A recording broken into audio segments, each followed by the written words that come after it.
você está no canal, eu estudo a lição com o pastor Samuel Camilo. Hoje é sexta-feira, dia 26 de maio de 2023. E faremos um estudo adicional do nosso tema principal da semana, que foi uma cidade chamada Confusão. Essa foi a lição de número 9 do nosso trimestre. E o texto que serviu como base, Apocalipse 17, verso 14, que diz: Juntos guerrearão contra o Cordeiro, mas o Cordeiro os derrotará, pois é Senhor dos senhores e Rei dos reis. E com ele estarão os seus chamados, escolhidos e fiéis. Antes de podermos analisar aquilo que o nosso texto da lição nos traz hoje, gostaria de dedicar alguns momentos para a oração. Temos aqui dentro do nosso canal uma comunidade de oração e eu agradeço muito a todos aqueles que têm enviado seus pedidos. Todas as madrugadas eu tenho gasto algum tempo olhando, lendo cada um dos pedidos, orando pelos pedidos que têm sido enviados, para que o Senhor Deus possa estar intervindo em cada caso. Talvez haja aí no teu coração, nesse momento, enquanto você está aqui comigo estudando a lição, talvez haja um pedido especial que você precisa da intervenção do Senhor, e eu realmente creio no poder de Deus. E por isso, queria que juntos, como família de fé, que nós entremos na presença do Senhor Deus e coloquemos diante dele as nossas necessidades. Ore comigo. Obrigado, Pai, porque em tua palavra descobrimos que o Senhor nos ama e que o Senhor se preocupa verdadeiramente com tudo que diz respeito a nós. Te pedimos que o Senhor possa, nesse momento, ler aquilo que vai na nossa mente, no nosso coração. Alguns de nós, Pai, precisamos de milagres. Precisamos realmente de uma intervenção da tua parte. E cremos que o Senhor pode. E só te pedimos, por favor, abranda os corações, abre portas que estejam fechadas, fecha aquelas que precisam ser fechadas, mas intervém de acordo com a tua vontade para que o teu querer seja uma realidade na nossa vida. Mas hoje, enquanto oramos, pedimos que o teu Espírito toque o nosso coração com a garantia de que a tua vontade será uma realidade. Ao mesmo tempo, Senhor, te peço que o teu Espírito nos guie ao estudarmos o tema de hoje, pois é em nome de Jesus que oramos. Amém. Quando analisamos a lição da Escola Sabatina dessa semana, percebemos uma tensão que é apresentada no livro do Apocalipse entre Apocalipse 12 e Apocalipse 17 e 18. Em Apocalipse 12 você encontra a mulher pura, vestida de branco, que se mantém fiel a Cristo Jesus, apresentada como a igreja de Deus, o povo de Deus que se mantém fiel aos princípios do Senhor Deus. E dentro de toda a simbologia apresentada ali, já estudamos sobre isso algumas lições atrás. Nós descobrimos especificamente que ela tem está fundamentada sobre os escritos dos apóstolos e, ao mesmo tempo, sobre o fundamento dos profetas, o Antigo Testamento, Novo e Antigo Testamento, que servem como base para a compreensão daquilo que é a vontade de Deus. Em Apocalipse 17 e 18 já encontramos a mulher vestida de púrpura. Ela é apresentada como prostituta porque ela se desviou da palavra do Senhor. Ela se prostituiu com os reis da terra. O grande propósito da sua vida é o poder. E para alcançar o poder, ela faz alguns acordos com os reis da terra para que, através do poder, da união do poder civil e religioso, ela possa, por meio da imposição, fazer valer as suas vontades.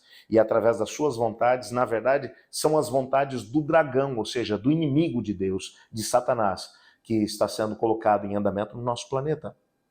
Por outro lado, nós percebemos que na própria história que é mencionada lá em Daniel, no capítulo 3, dos 3 hebreus que foram jogados na fornalha de fogo, porque se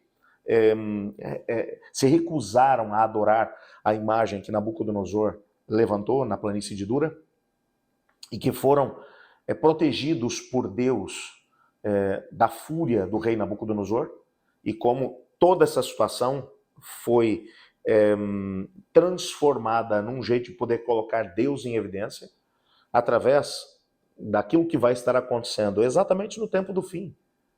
Exatamente no período em que as 3 mensagens angélicas estão sendo pregadas. Exatamente nessa época que Babilônia, de novo, que o poder da Babilônia de novo se manifesta através da igreja. E agora, nessa última luta entre as forças do bem e do mal, se evidencia mais uma vez o mesmo espírito, aonde pelo poder da imposição, a vontade da besta ou do inimigo de Deus acaba sendo colocado diante de toda a humanidade. Quando você olha para aquilo que a Bíblia vai mencionar, o nosso guia de estudos trabalha exatamente essa mesma ideia.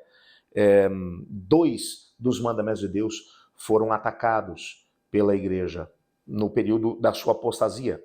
O primeiro mandamento, que foi completamente modificado, foi o segundo mandamento, que menciona: não terás outros deuses diante de mim, não farás para ti imagem de escultura, nem semelhança alguma do que há em cima do céu, nem embaixo da terra, nem nas águas debaixo da terra. Não te encurvarás a elas, nem a elas servirás, porque eu sou teu Deus zeloso, que visito a maldade dos pais nos filhos até a 3ª e 4ª geração daqueles que me aborrecem, mas faço misericórdia a 1000 gerações daqueles que me amam e guardam os meus mandamentos. O Senhor Deus deixou claro que é uma abominação aos seus olhos a adoração a imagens.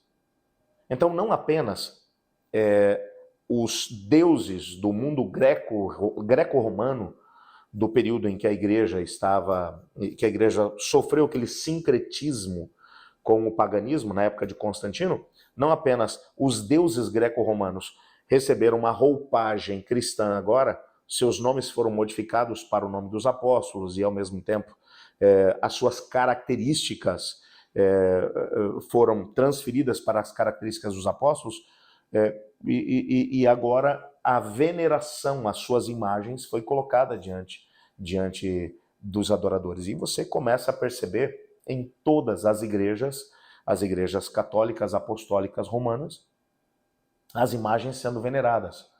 Então você encontra igrejas que estão... Isso aqui é uma coisa realmente interessante, porque as igrejas, elas são dedicadas especificamente a um santo padroeiro. E a imagem daquele santo é que está no altar. Então você vai e ora para o santo, para o Deus. É a mesma coisa que acontecia no mundo greco-macedônico e greco-romano.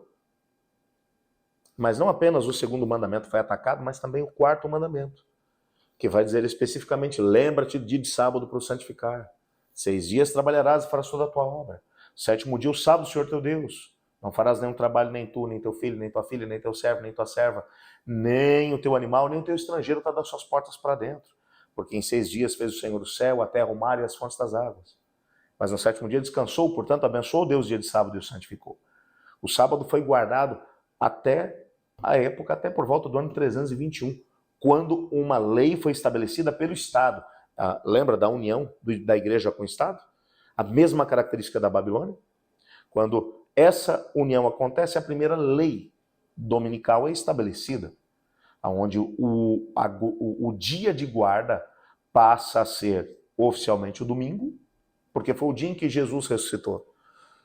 E o sábado, a proibição de adorar a Deus no sábado agora começa a vigorar. E há uma cisão dentro da igreja. A igreja como um todo não aceita isso de ânimo leve. Muitas pessoas permanecem fiéis a Deus guardando o sábado. Agora na clandestinidade, porque depois começa um processo de perseguição da igreja contra aqueles que não aceitam pisar a pés os mandamentos do Senhor. E há um texto que vai aparecer no nosso guia de estudos, um texto de Ellen White, do livro Grande Conflito, na página 326, onde falando sobre isso, ela diz o seguinte: a mensagem de Apocalipse 14 está falando aqui especificamente sobre as 3 mensagens angélicas, especificamente sobre a queda de Babilônia. Então ela diz: a mensagem de Apocalipse 14, anunciando a queda de Babilônia, aplica-se às organizações religiosas que se corromperam, visto que essa mensagem se segue à advertência sobre o juízo, deve ser proclamada nos últimos dias.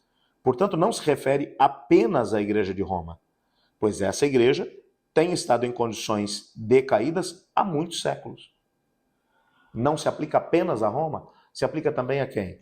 A todos aqueles que pisarem a pés os mandamentos do Senhor.